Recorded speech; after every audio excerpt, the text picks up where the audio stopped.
Tinggal sedikit.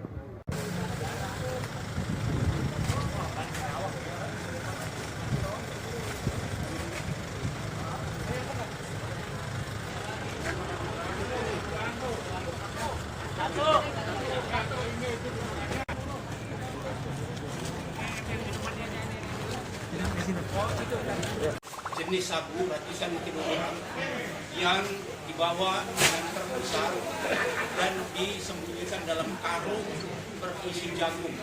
Nah, tempat ini sebenarnya adalah tempat yang mereka peruntukkan seolah-olah menjadi toko beras atau ruko untuk menjual beras, tapi ternyata difungsikan menjadi gudang untuk menyimpan narkoba, dan dari sini nanti akan didistribusikan ke pemesan-pemesan. Nah, kalau kita lihat ini isinya adalah narkoba semua. Terus ke belakang sana, maka ini akan sangat banyak sekali, belum sempat kita buka semua. Nanti setelah semua kita buka, karena nanti akan kita hitung berapa banyak narkoba jenis sabu ini. Dan ini akan sangat merugikan masyarakat kita, terutama generasi muda.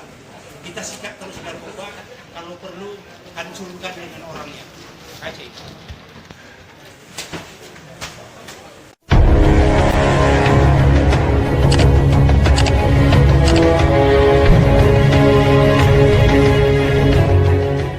Jenis sabu ratusan kilogram yang dibawa dengan truk besar dan disembunyikan dalam karung berisi jagung. Nah, tempat ini sebenarnya adalah tempat yang mereka peruntukkan seolah-olah menjadi toko beras atau ruko untuk menjual beras, tapi ternyata difungsikan menjadi gudang untuk menyimpan narkoba, dan dari sini nanti akan didistribusikan ke pemesan-pemesan. Nah, kalau kita lihat ini isinya adalah narkoba semua. Terus ke belakang sana, maka ini akan sangat banyak sekali, belum sempat kita buka semua.